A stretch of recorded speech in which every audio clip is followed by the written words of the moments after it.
Hey guys, in this video I'm going to be talking about how does Temu coupon bundles work. If you find this video helpful, please consider to like this video and subscribe to my channel. In saying that, let's just jump straight into the video.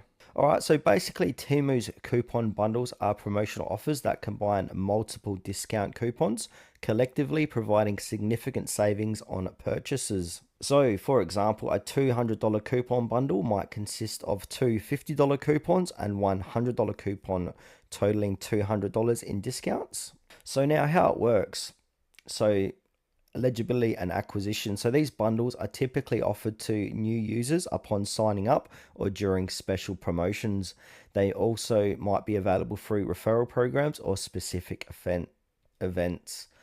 Bundle composition. So each bundle includes several additional or individual coupons, each with its own discount value and specific terms, such as a minimum purchase requirement or applicable product categories. So there are some usage terms. So minimum spend requirements. So some coupons necessitate a minimum purchase amount to be valid.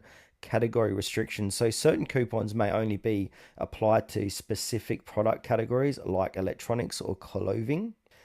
They've also got expiration dates. So coupons are time sensitive and must be used before their expiration dates. And now to use a coupon from the bundle, add eligible items to your cart, proceed to checkout and apply the relevant coupon code in the designated field. The discount will be reflected in your total order. And you can't stack these coupons, so only one coupon per order is allowed.